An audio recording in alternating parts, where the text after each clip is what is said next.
இன்று மாவீரர் தினம். நம் ஈழ மக்களுக்கு மட்டுமின்றி உலகெங்கும் வாழும் தமிழர்களுக்கு மிக முக்கியமான ஒரு நாளாகும். உலகத்தை அதிர்ச்சிக்குள்ளாக்கிய முள்ளிவாய்க்கால் படுகொலையில் 50,000 பேருக்கு மேல் படுகொலை செய்து கொண்டு குவித்தனர். அந்த உறவுக்கும் அந்த வேங்களுக்கும் உரிய நாள் மாவீரர் நாள். உரிமை மறுக்கப்பட்டு, வாழ்வுரிமை மறுக்கப்பட்டு, அரசியல் உரிமை நிராகரித்து, துரத்தி அடிக்கப்பட்டு, ஒடுக்கப்பட்ட நிலையில் விளைவாக எழுந்த ஆயுத போராட்டம் அன்று தியாக தீபங்களாய் தங்களின் உயிரை தியாகம் செய்து போர்க்களத்தில் மடிந்தனர்.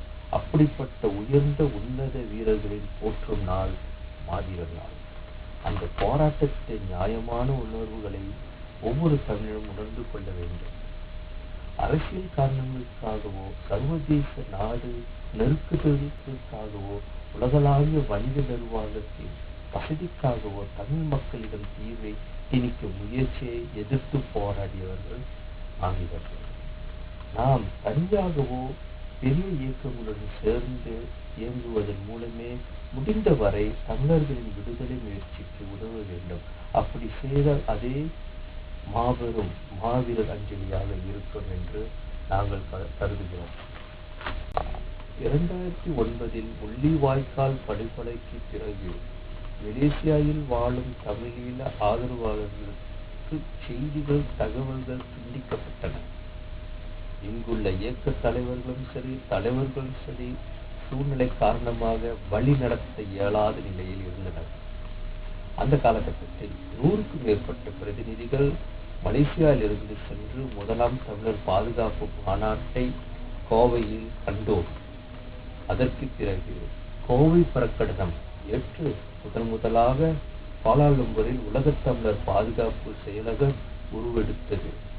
இந்த செயலகத்தின் தலைமை பொறுப்பானது தமிழ்நாட்டு மக்களும் உலகத் தமிழர்களும் புலம்பெயர்ந்த தமிழர்களுக்கு ஒரு உறவு பாலமாக இயங்குவதே.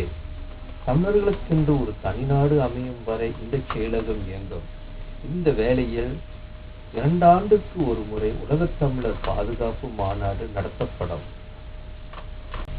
தமிழ் நெஞ்சங்களே, தமிழ் மொழியின் தூய்மையை சிதைத்து, தமிழர்கள் வழிபாட்டை அபகரித்து, தமிழர் பண்பாட்டையும் மறைக்கும் முயற்சிகள் பல நூற்றாண்டாக நடந்து கொண்டேதான் வருகிறது. இலங்கையில் தமிழர்களுக்கென்று ஒரு நாடு, தமிழர்களுக்கென்று ஒரு இராணுவ தலைமைத்துவம் வளர்வதை எப்படி விட்டு விடுவான் எதிரி? நாம் எதிரியை அறிந்து கொள்ள வேண்டும். அந்த எதிரி இந்தியா என்னும் நாட்டில் கேரளா மாநிலத்தைச் சேர்ந்த உயர்ந்த மட்டத்தில் உள்ள அதிகாரிகள், குறிப்பாக வெளியுறவு, காவல்துறை போன்றவற்ற முக்கியமான பொறுப்பில் இருந்து செயல்படுகிறார்கள். இவர்களின் துல்லிய விவரங்கள் நம்பேர்கள் பத்திரிகையில் நீங்கள் காணலாம். இவர்கள் நேற்று முளைந்த எதிரிகள் அல்ல. இவர்கள் நகர்வுதான் உலகத் தமிழர்களின் மேல் 2006 இருந்து 2009 வரை படையெடுத்து நடந்தது ஈழம் போல. இவர்கள் புலிகள் மீது மனித உரிமை மீறல், புலிகள் அரசியல், ரஜித் கொலை என்று பல காரணங்களை காட்டி படுகொலை செய்து பெரியாட்டம் நடத்தி முடித்துவிட்டார்கள் தமிழர்களின் மேல். தமிழர்களின் போராட்டம் இன்று உலகம் முழுவதும் விஸ்வரூபம் எடுத்துக் கொண்டிருக்கிறது.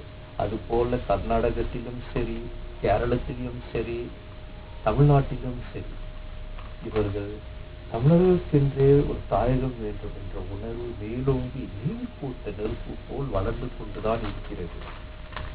நாம் அடுத்த கட்ட போராட்டத்திற்கு நம் குழந்தைகளும் இளைஞர்களையும் வழிநடத்த தயாராக இருக்க வேண்டும். மொழிப்பற்று, இனப்பற்று, தமிழ் குழந்தைகளுக்கு பெயரிடுவது மட்டுமல்லாமல் நமது பண்பாட்டையும் உணர்வுகளும் சரித்திரத்தையும் பெண்களும் இளைஞர்களும் தங்கள் குழந்தைகளுக்கு ஊட்டி நண்பர்களிடம் பேசி வளர்க்க வேண்டும். பெண்களும் பங்கும் இளைஞர்களும் பங்கும் மாபெரும் பங்கு ஆக அமையும் அடுத்த கட்ட போராட்டத்திற்கு. எழுவோம் எழுவோம் தமிழராய் எழுவோம், விழவிழ எழுவோம், வீர் கொண்டு எழுவோம். தமிழர்களின் தாகம் தமிழர்களுக்கென்றே ஒரு தாயகம். தமிழர்களின் தாகம் ஈழ தாயகம்.